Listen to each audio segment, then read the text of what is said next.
Ya mereka marah karena pembangunan tidak jalan, rumah tidak dibangun, hak mereka diambil, izin apa saja, itu muter. Tapi kalau ada orang Jawa di situ, itu cepat sekali kita kasih. Ya, padahal itu ada kepres Pak. Orang masyarakat gunung itu 1 miliar pendudukan lazim, nggak boleh lelang. Terus pesisir pantai itu 500. Ini juga kebanyakan tidak berjalan. Terus sekarang ada lagi peraturan pemerintah, ada lagi siapapun yang dapatkan paket pekerjaan yang besar itu harus wajib, orang Papua harus wajib 2-3 orang harus masuk ikut. Di sini pemerintah sudah dibuka, diberikan peluang pintu besar ini. Yang melaksanakan kepala dinas inilah yang ini yang kurang baik. Gubernur ya mungkin bagus, bupati yang bagus, tapi kepala dinas ini tidak terjemahkan arah pembangunan ini. Halo guys, kembali bersama saya Bang Bill. Offside kali ini saya bicara di Sorong, kota Sorong, Papua Barat. Masih edisi saya mengelilingi Provinsi Papua. Belum lama saya di Jayapura, saya juga Kabupaten Jayapuranya, dan kemarin sempat mampir di Ambon. Sekarang di kota Sorong.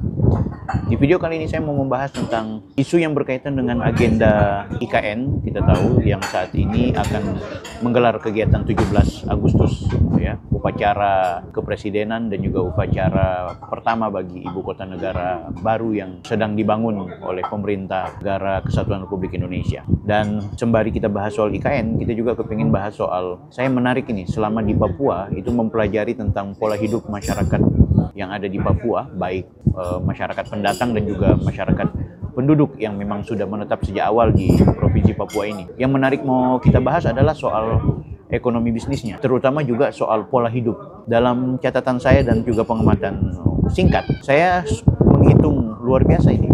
Hitung-hitungan pengeluaran masyarakat yang ada di Papua itu cukup tinggi. Harga-harganya juga cukup maksimal, ya. Walaupun ini sudah jadi mafhum, sudah sangat diketahui oleh banyak orang.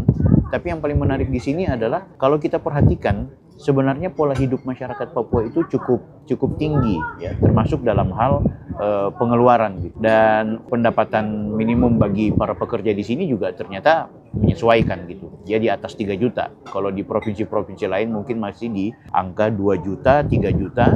Nah, sementara di Papua kurang lebih hampir di angka-angka 4-5 juta. Itu setiap bulan bagi pegawai, terutama pegawai negeri. Nah, yang paling menarik juga adalah ternyata dengan angka yang tinggi bagi pendapatan atau income bagi setiap masyarakat yang ada di Papua, justru juga tidak sedikit masyarakat yang masih berada di garis kemiskinan, dalam artian tidak memiliki aset, tidak memiliki omset yang maksimal. Nah, jadi sebenarnya perlu coba kita hitung baik-baik gitu. Bayangkan, saya sewa mobil. Kalau di Sulawesi Utara, mobil itu satu hari kita bisa sewa 250 sampai 350 ribu setiap hari gitu. Itu lepas kunci ya, cuma sopir kita sendiri yang pegang. Nah, sementara di Papua itu minimal 500 ribu, minimal. Satu hari satu malam menggunakan sewa mobil tersebut. Biaya parkir, biaya parkir ini menarik. Biaya parkir itu jarang saya temukan di bawah 10 ribu. Jadi kalau misalnya saya makan, saya jalan-jalan, setiap titik itu biasanya ada tukang parkir. Parkirnya itu kurang lebih di 10 ribu. Cukup tinggi. Mau Anda 15 menit, mau Anda 1 menit, mau Anda 1 jam, mau Anda lama, tetap angkanya di angka 10 ribu, bahkan di atas 10 ribu. Makanannya juga begitu. Jadi kalau makanan misalnya di Sulawesi Utara atau Manado biasa kita dapat di angka 10 ribu sampai 20 ribu, di sini di angka 30 ribu sampai dengan 50 ribu rupiah. Ini menarik. Saya makan bubur, ya, bubur tadi pagi itu, yang biasanya bubur kita paling pesan cuma 15 ribu paling tinggi. Di sini justru sampai di angka 25 ribu sampai dengan 30 ribu. Ya kalau kita pesan lewat Grab akhirnya jadi 50 ribu rupiah. Ini cukup tinggi. Termasuk toilet umum, ya kan? Toilet umum biasa kalau kita di daerah-daerah lain paling cuma 2.000, 1.000, ya kan? 3.000 paling tinggi. Di sini ada yang sampai 5.000, 10.000, 6.000. Buang air kecilnya, buang air besarnya. Oke, maksud saya begini, ini soal angka yang tinggi memang juga seimbang ya, seimbang dengan pendapatan bagi mereka yang statusnya PNS, bagi mereka yang statusnya pegawai perusahaan swasta, karena memang gajinya di angka di atas 3 juta. Ya, jadi capai 4 sampai dengan 5 juta. Hanya memang kalau kita mau hitung baik-baik lagi, ternyata tidak sedikit masyarakat Papua yang belum mendapatkan kesejahteraan yang maksimal. Ketimpangan pembangunan, baik pembangunan secara fisik, pembangunan secara sumber daya manusia, itu juga masih mengalami sesuatu yang perlu mendapat perhatian secara serius. Walaupun pemerintahan Jokowi sih aku melihat memang agak intens ya. Papua itu masih jadi anak emas deh di masa pemerintahannya Jokowi. Hanya memang juga kalau kita mau belajar dari ada salah seorang tentara yang di podcast, dia menggambarkan, dia orang Papua, dia menggambarkan sebenarnya gubernur wali kota itu sebenarnya bagus di Papua. Begitu juga dengan pemerintahan pusat terkait mereka yang kemudian benar-benar memberikan kepeduliannya terhadap Papua. Hanya memang konon menurut beliau kadis-kadisnya ya, jadi yang mengeksekusi di lapangan kadang-kadang profesionalitasnya nggak maksimal, proporsionalitas dalam mengelola anggaran juga tidak terlihat dengan rapi dan baik, sehingga ketimpangan sosial, ketimpangan pembangunan itu dirasa sekali, sehingga masih banyak masyarakat yang terutama yang mereka ada di pedalaman itu berteriak ya, melakukan gerakan-gerakan tambahan yang kadang-kadang gerakan tambahannya mencapai pada wilayah-wilayah yang cukup meresahkan karena terjadi konflik, kekerasan, pembunuhan dan semacamnya gitu. Nah, jadi intinya pertumbuhan ekonomi setiap daerah itu juga dipengaruhi pengelolaan pemerintahan yang baik. Itu harus. Apakah korupsinya bersih seperti apa, itu juga perlu kita pelajari. Terus apakah bisnis dan juga usaha swasta itu lancar, itu juga bisa kita lihat. Nah, Papua sebenarnya sangat menjanjikan.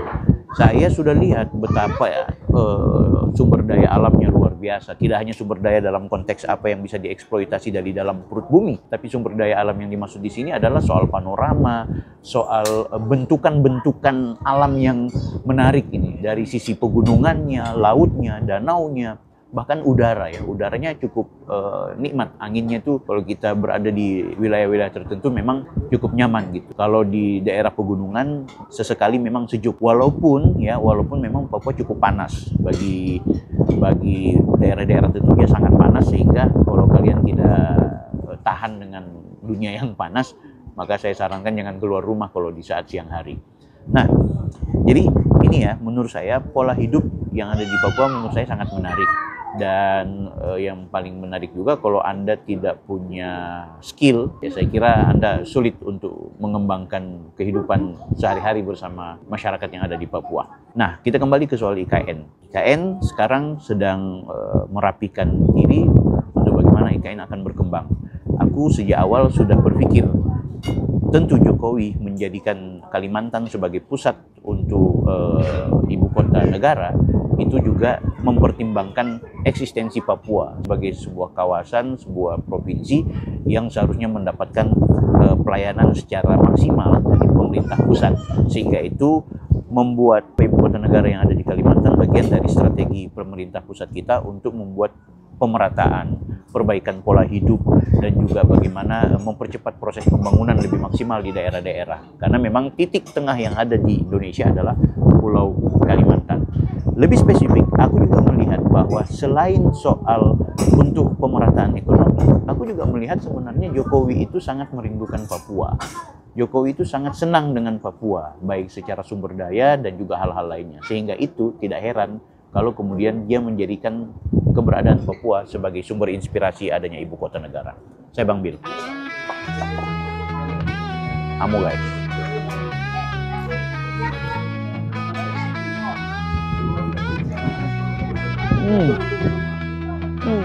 Hai kawan, dengarkan laguku ini, ingin mengajakmu untuk bangkit lagi. Kita genggam masa depan dengan semangat perjuangan. Hei kawan, tataplah ke depan. Dunia ini penuh tantangan. Kita siapkan energi agar hidup semakin berarti. Jangan ragu bermimpi, tak perlu malu berdiri. Ini semua demi cita-cita yang diraih.